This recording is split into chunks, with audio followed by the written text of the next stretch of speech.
And welcome to the Aaron Katsman Show. I'm your host, Aaron Katsman. We speak to you about your life, your money, and your investments. And as always, we're coming to you from the spiritual and soon to be financial capital of the world, Jerusalem, Israel. If you like this content, please hit the like button below. If you've not yet done so, please subscribe to both the podcast and to the YouTube channel. And if you think somebody might find this of interest, believe it or not, go ahead and click the share button below. So it is the Passover season, and I don't know about you, but I have been inundated with phone calls from people requesting, from organizations, asking for help, asking for charity. Now, I totally believe in giving. I'm a big believer in giving charity.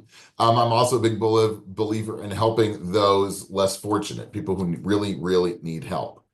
Where I have a problem is when people don't want to help themselves and they rely on charity, but they're able-bodied and they're able to do stuff, because ultimately what happens, they're actually taking money from the people who really, really can't make it on their own, right? So it's not just that they refuse to work or what have you, but there's only so much money to go around, right? So if they're taking something and they're able-bodied, that means that there is somebody who is in a more dire financial situation who might not get what they should get because this person is taking it.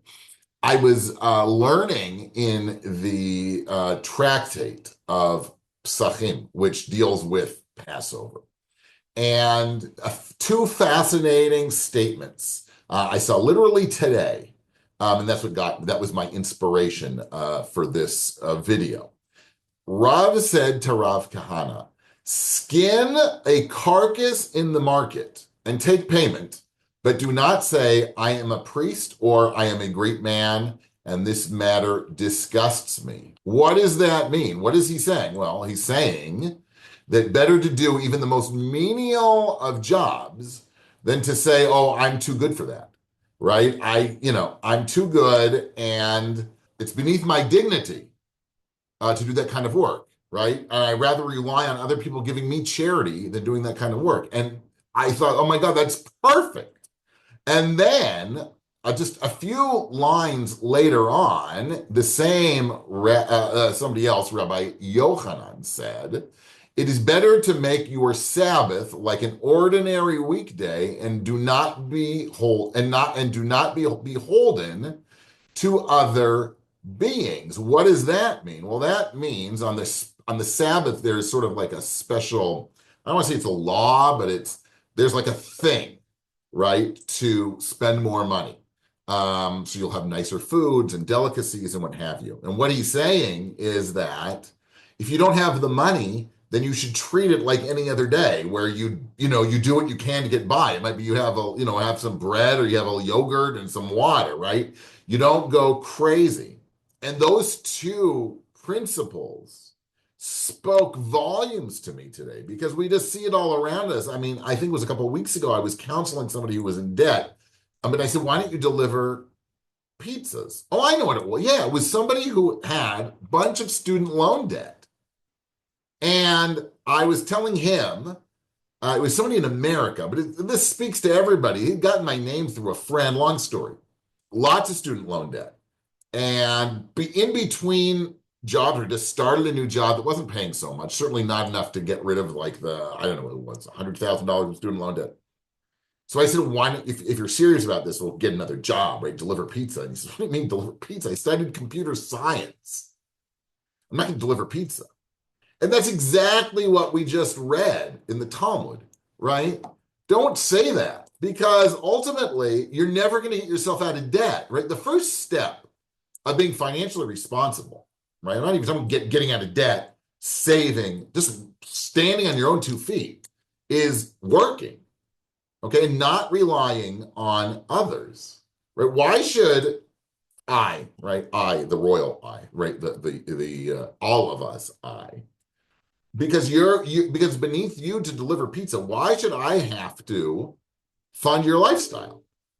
Think about that, right? I mean, this is not crazy Ayn Rand, which is not crazy, right? But I'm not going out on a limb here. This is basic, right? There's a lot of room for people to give and give charity. And I'm all for it. As I've said 1,000 times, I'm all for that. But that's to give people who really, really need the help. You're just lazy or you're full of yourself, right? It's one of the pick, or maybe you're both, right? But pick your poison, right? Just because you think it's beneath you to get a job, well, I shouldn't have to support you. And the person, well, I'm getting unemployment now anyway because I'm between jobs. Well, that's not fair, right? You can go out and get a job tomorrow. You're working at computers, for crying out loud. Why do I have to pay your unemployment for you? Because you're lazy? Because, and then get yourself out of debt? Well, I don't deliver pizzas on the side. I work so hard. Well, so you'll never buy that house you were telling me that you want to buy because all your friends are already in the property market, which is baloney. If they are, they're all in debt because all your friends are like you. They're in their 20s and they're full saddled with student loan debt. So why don't you start working? Stop complaining. Stop saying everything's bad, the system and the taxes, and that might be all true.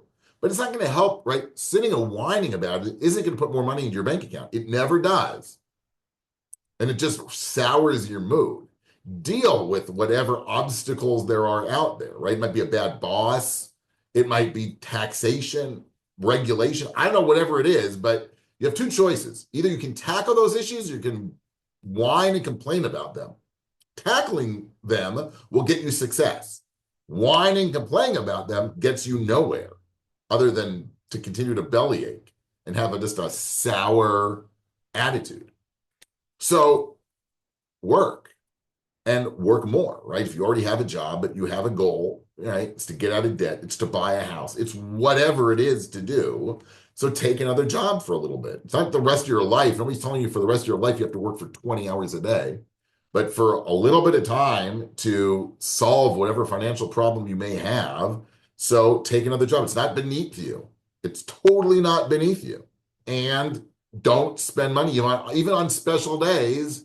So take a little bit off, right? You don't have to buy the fanciest meat. You can buy chicken, okay? You don't have to buy the fanciest baguettes. You can just buy regular sliced bread. I don't know, whatever it is, right?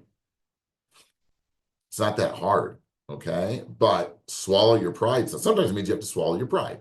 I've told this story many, many times. When I first came to Israel, I was between jobs. Nobody was helping me. No one was helping me. Trust me.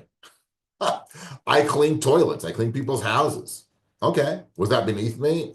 I don't know. I didn't really care. So I had to clean a toilet. Big deal. It's not for the rest of my life. It was so that I could pay the rent until I found another job. Okay. You're not signing up forever, but you do what you have to do what you do in order to make ends meet. It seems pretty simple to me, but for some reason, it's not so simple for large segments of the population. Okay, so don't rely on others, right? Well, it's not their responsibility to take care of you, and to ask them to take care of you is not so cool.